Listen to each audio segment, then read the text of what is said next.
Hello student. Today in this session of business studies, we will be going to discuss about the procedure related with the settlement and the trading of the securities in the stock exchange. When we are talking about the procedure and the trading of securities in the stock exchange, first we should make clear some of the important terminologies. हमें पहले कुछ बातों के बारे में जानकारी होनी चाहिए या कुछ टर्म्स जो वहाँ पे हमको यूज़ करने हैं या जिनसे हम वहाँ पे परिचित होंगे या रूबरू होंगे. So what are those terms? So first let us discuss some important basic terms which are used in the trading of securities. The first term that is demat. Demat और dematerialisation. This means to discard the physical deliveries of the share certificate. This is an account which is opened by the investor. ये investor का account है जो open किया जाता है by the depository. There are two depositories, National Security Depository Limited (NSDL) and CDSL, Central Depository Security Limited. ये दोनों organisation हैं which are maintaining the records of all the investors, that how many shares are being purchase by them, sold by them in the demat account. तो demat account एक तरीके से क्या है, एक इलेक्ट्रॉनिक डिजिटल अकाउंट हो गया आपका. आपको अब शेयर्स की जो डिलीवरी है वो फिजिकल फॉर्म में नहीं मिलेगी. पहले ऐसा होता था कि शेयर सर्टिफिकेट आते थे, पर अब शेयर सर्टिफिकेट्स नहीं आते हैं. Number of share certificates are being recorded against your name in your account. और ये सभी रिकॉर्ड मेंटेन करती हैं दो ऑर्गेनाइजेशन, दो agencies, that is CDSL and NSDL. Okay. Then depository. तो डिपॉजिटरी कौन है? The depository is the organisation which is maintaining all this record. तो जो हमने बात करी कि CDSL और NSDL डिपॉजिटरी है ना. डीमेट एक अकाउंट है, अकाउंट मेंटेन किया जाता है जिसमें आपके सभी जो सिक्योरिटीज़ हैं उनको इलेक्ट्रॉनिक फॉर्म में मेंटेन करते हैं. और ये रिकॉर्ड को मेंटेन करने का जो काम करती हैं वो दो ऑर्गेनाइजेशन हैं, तो वो कहलाती हैं depository. Depository with the help of the depository participant. अब तीसरा टर्म आता है depository participant. These are the agents of the depository. ये डिपॉजिटरी के बिहाफ पे काम करते हैं, ये एजेंट्स हैं डिपॉजिटरी के. They may be commercial bank, financial institution, stock exchange, brokers, ये सभी एजेंट्स हैं. With the help of these depository participant the investors they are doing the trading activity. Investor जो है अपनी ट्रेडिंग एक्टिविटी डिपॉजिटरी पार्टिसिपेंट्स के through करते हैं. तो तीन basic terms, the three terms which we have discuss, that was demat एक account है, depository it is the organisation which is maintaining the record. तो दो ऑर्गेनाइजेशन है CDSL and NSDL. And depository participant. With the help of this agents we are doing the work. के तो depository participant में any bank, any financial institution, any organisation और stock exchange, brokers, ये सब आ जाते हैं.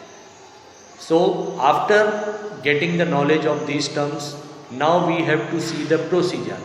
Now procedure, first what we have to do, first we have to open the demat account. सबसे पहले हमारे को एक डीमेट अकाउंट ओपन करना है.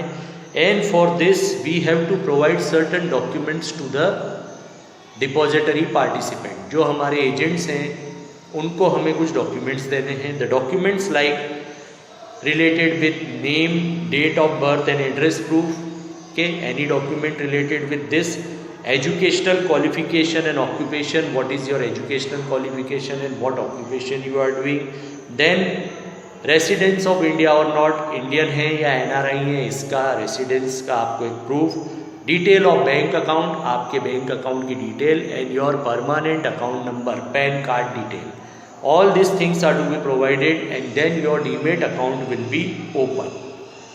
After opening the demat account, now what we have to do, let's say we have to do the trading, हमें कुछ खरीदना है, इन्वेस्टमेंट करना है, shares and securities we have to buy, then what we have to do, first we have to place an order. अब अपने को पहले ऑर्डर प्लेस करना पड़ेगा। The sellers and the buyers के they will be placing the orders.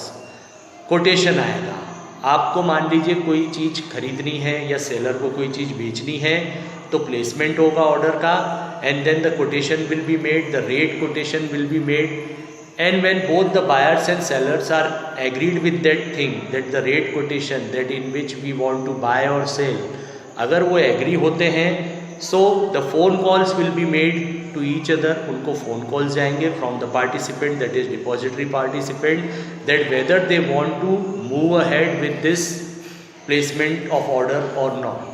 अगर आप आगे बढ़ना चाहते हैं तो वो आगे की कार्रवाई करेंगे। तो आगे की कार्रवाई में होगा execution of order. The orders will be executed only when the both the parties will agree. जब दोनों पार्टी एग्री करेंगी तभी ऑर्डर एग्जीक्यूट किया जाएगा। If the party does not agree तो ऑर्डर एग्जीक्यूट नहीं होगा, no execution will take place. Completion of the transaction, completion of transaction, transaction कैसे कंप्लीट होगा, तो जब ऑर्डर सेटलमेंट हो जाएगा, ऑर्डर एग्जीक्यूट हो जाएगा, the transaction will be completed, the securities will be transferred in the account, that is demat account, और it can be carried forward. आज एडजस्टमेंट में आपने क्या करा है, आज सेटलमेंट कंप्लीट कर रहे हैं, आज परचेस और सेल की डील हो रही है, but the transfer of the securities will take place after a certain time period, तो इसको कहते हैं बदला। और इलेक्ट्रॉनिक बुक में एंट्रियाँ पास कर दी जाएगी। In the electronic book all the entries will be pass that this much amount of share certificates have been exchange between the two parties. So this is the third thing, that is completion of the transaction. Then issue of contract note. Now the contract note will be issued, the agreement will be made and both the parties have to sign that agreement. उसमें signature या both the parties will accept that agreement and it will be saying that the number of share certificates have been sold by one company to the other person, or he has purchased a certain number of share, or he has sold a certain number of share. Whatever transactions you have done in agreement, each and everything will be written. Then at what price that transaction has been completed, it will also be mentioned there. Okay, and the broker will inform these all things to the parties with the help of email. broker email के through आपको ये सारी जानकारियाँ दे देगा. So this is related with the contract and settling the transaction. Then the transaction of purchase and sale will be settled. The money transaction will take place.